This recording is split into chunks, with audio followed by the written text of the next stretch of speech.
Well, today we are going to be talking about the value of humility. And I am a big fan of this value. I feel like you can embody so many of the other values, but if you are missing humility, it's a big miss. The owner of Hendricks Motor Company, Rick Hendricks, says this: you can be a great human and still exude humility. And that is going to be our goal, because we all want to be successful.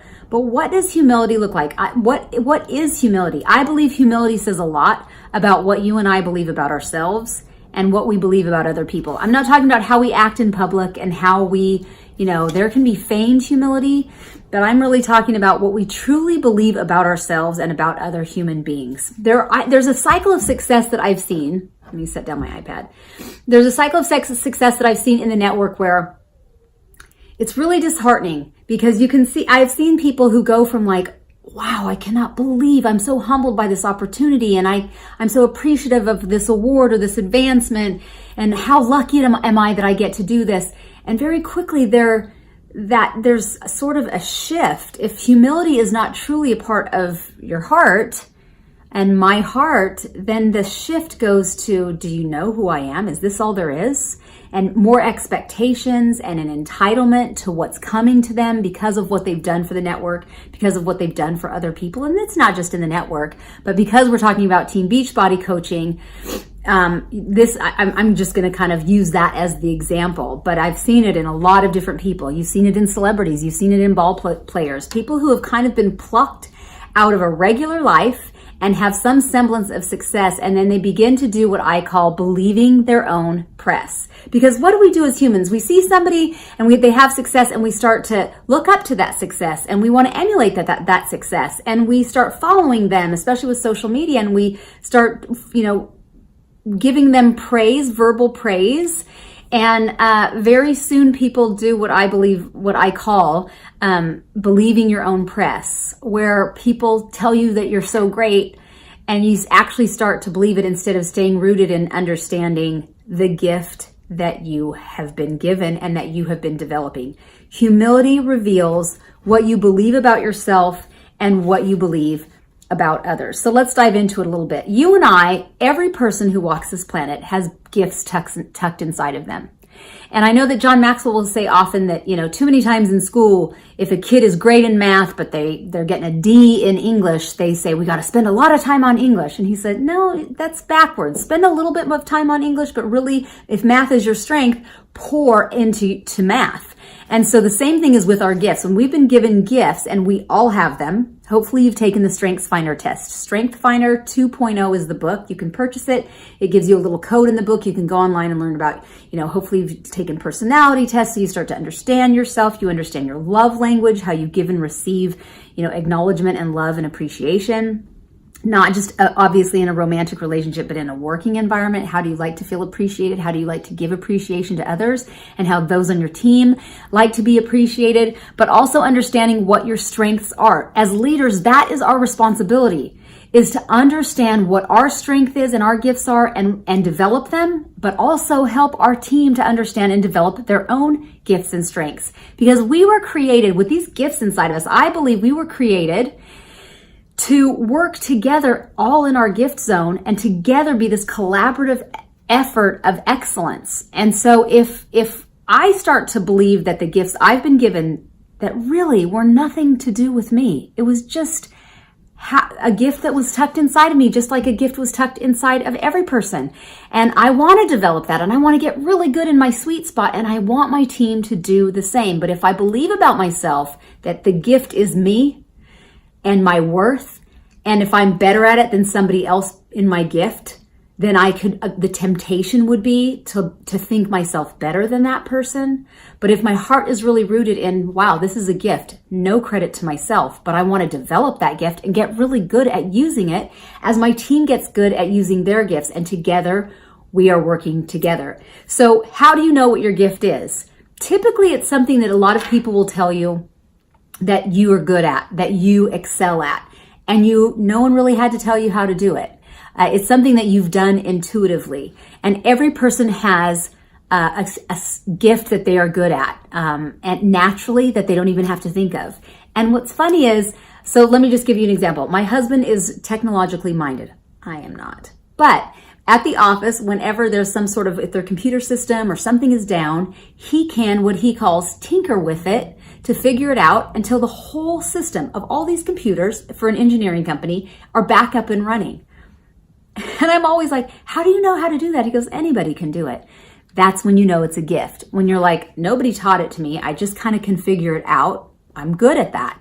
Here's one with me. For me personally, one of my gifts is that I am good in a conversation, intuitively kind of picking up on when somebody is really interested or when someone's just being nice and not, when we're talking about Beachbody, let's just say, and I can kind of intuitively pick up if the conversation is getting uncomfortable or if they're not really interested. That's an intuitive thing. I don't even really, no one taught it to me. That's just something that is naturally I pick up on, but not everybody does. Does that mean I'm better than somebody else? No. But would that be a temptation if someone didn't walk me through the process of that? So of staying humble?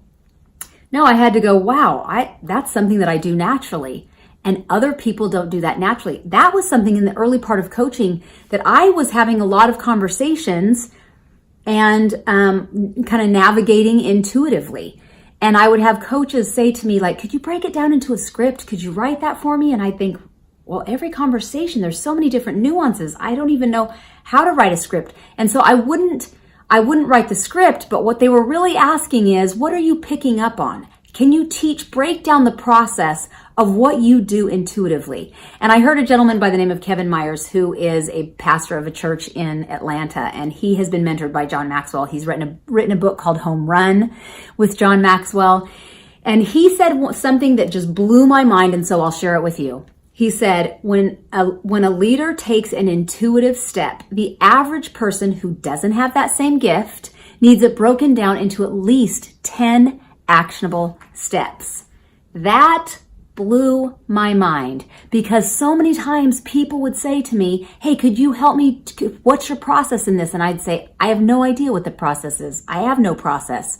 I did have a process. I had just never slowed it down, what was intuitive to me, to break it down into actionable steps. What do I think? What do I think when this is happening? What am I picking up on? What am I reading? And I'm telling you, as a leader, that was not only blew my mind, but it also was like, oh, that's so hard to break it down. But that also is a part of keeping me humble and a part of keeping you humble, because when we break down what we do intuitively, it feels slow. It feels hard to explain it. It feels hard to break down what we're doing. But what we're showing is, and it's a lesson to ourselves, is that's the gift. We can help teach the gift that comes natural to us into actionable steps. And when we do that and we realize it's hard to break it down and it's hard to explain, and if you don't naturally do it, it's hard to learn it. That's a very humbling position to be in when we realize, oh, that is the gift. That wasn't me. That isn't me making all those decisions. And it makes me so honor a person who, when they break down, I show respect and honor to that person when they take the painstaking, in my opinion, steps to break down their gift for me. I'm just so thankful that they are. And I realize, wow, that's a powerful gift that has been given to them. I believe given by God. And I want to learn from them, but I also want them to be able to learn from me as well. So remember, it's a big thing when we break down our process. And John Maxwell will say, if I'm not working on something far bigger than I am, if I am working on something far bigger than I am, which for me, honestly, and I suspect for you, it's breaking down that process of what we do intuitively, then it will leave me completely humbled. And it is humbling because I think, wow, imagine if that didn't come natural for me. And you know how I can imagine that it doesn't come natural for me? When I try to do what someone else does. And again, with Strength Finders, what we want to do as leaders, as a leadership team, is if we can get everybody in our organization working at top level as an 8, 9, or 10 in their developed gift zone and not having to do it all ourselves, We will work together. It'll be a collaborative effort. We will celebrate one another. We will stay humble as we become our best, relying on other people to be their best in areas that we are not good. Humility it's something that draws you in. It just draws you in that you want to be by somebody who's humble, and we can choose. Humility is not like, oh, they're humble and I just struggle with pride. Every person struggles with pride.